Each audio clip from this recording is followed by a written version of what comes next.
ప్రజలు ఏమంటున్నారంటే బొక్కలో దాచుకున్న ఎలుకకు పొగ పెడితే బయటకు వస్తుంది సార్, ఎన్నికలనే పొగ పెట్టినాం కాబట్టి ఎలుక బయటకు వచ్చిందని ప్రజలు అంటున్నారు. మేమేం అనదలుచుకోలే, నువ్వు ప్రతిపక్ష నాయకుడు చెయ్యి, ఇంకా బాగా తిరుగు, ప్రజలలో ప్రజల సమస్యలు తెలుసుకో, నివేదికలు తీసుకురా, ఇవ్వు ప్రభుత్వానికి. నీ సూచనలు ఏమైనా ప్రజలకు ఉపయోగపడతాయంటే 100% మా ప్రభుత్వం వాటిని స్వీకరిస్తుంది.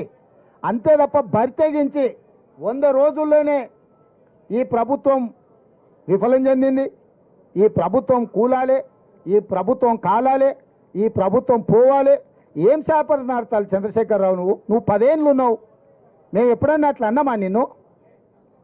అంటే అస్సలు ఆయనకు ఆగుతలేదు, అధికారం పోయింది అని అంటే ఇక ఎట్లనైనా వేసి తొండో మొండో ఎవరి కాళ్ళైనా పట్టుకొని కుర్చీలో కూర్చోవాలనుకుంటున్నావు, అంత ఆశమాశ అనుకుంటున్నావా? అందుకే విద్యుత్ విషయంలో కానీ, సాగునీరు విషయంలో కానీ, రైతు బంధు విషయంలో కానీ, రైతు బీమా విషయంలో కానీ, గిట్టుబాటు ధర విషయంలో కానీ వరి కోతలు మొదలై ఇంకా పూర్తి స్థాయిలో కానేలేదు. అప్పుడే 7,000 పైచీలకు కొనుగోలు కేంద్రాలను ఐకేపీ కేంద్రాలను మేము తెరిచినాం, వాళ్ళు అసలు తెరవనే లేదంటున్నారు. నీలాక క్వింటాల్కు 10 కిలోలు కమిషన్లు కొట్టే విధానం ఉండదు మా దగ్గర.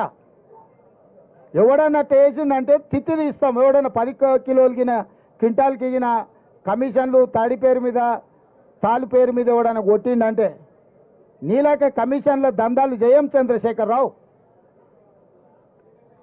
మమ్మల్ని ఢిల్లీ పోయిందంటారు, ఢిల్లీ పోయిన ప్రతిసారి కేంద్ర ప్రభుత్వం నుంచి పెండింగ్ ప్రాజెక్టులను సాధించుకొచ్చినాం. అది స్కైవేలు కావచ్చు, కేంద్ర నిధులు కావచ్చు, డిఫెన్స్ ల్యాండ్స్ కావచ్చు, ప్రతి విషయంలో ఢిల్లీకి వెళ్ళి మా మంత్రులు మేము ఔటర్ రింగ్ రోడ్ RRR కావచ్చు, రీజనల్ రింగ్ రోడ్ విషయంలో కావచ్చు, నిధుల విషయంలో కావచ్చు, మెట్రో రైలు విషయంలో కావచ్చు, మూసి పరివాహక ప్రాంత అభివృద్ధి విషయంలో కావచ్చు, 10 సంవత్సరాలు నీ పాపాలను ఒకటొకటిగా కడుక్కుంటూ వాయిదాలు పడ్డ కేంద్ర అనుమతులను తెచ్చుకుంటూ రాష్ట్రాన్ని ఒక దారిలో పెట్టి సర్దిద్దే ప్రయత్నం చేస్తున్నావు. నువ్వు కూలగొట్టిన సంసారాన్ని నిలబెట్టే ప్రయత్నం చేస్తున్నాము.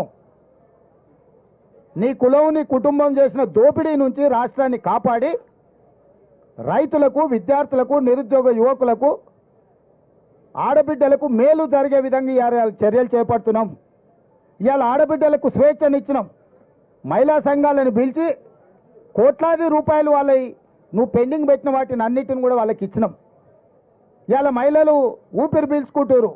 మా అన్న వచ్చిండు, మా ప్రభుత్వం వచ్చింది, మా సోనియా మా ప్రభుత్వం వచ్చింది, మాకు సిలిండర్ వచ్చింది, ఇంటికి ఉచిత కరెంట్ వచ్చింది, మాకు ఆర్టీసీ బస్సులలో ఉచితంగా ప్రయాణం చేస్తున్నాం, మాకు స్వేచ్ఛ వచ్చింది, మా మహిళా సంఘాలు అన్నీ కూడా మళ్ళీ ఊపిరి పోసుకున్నాయి.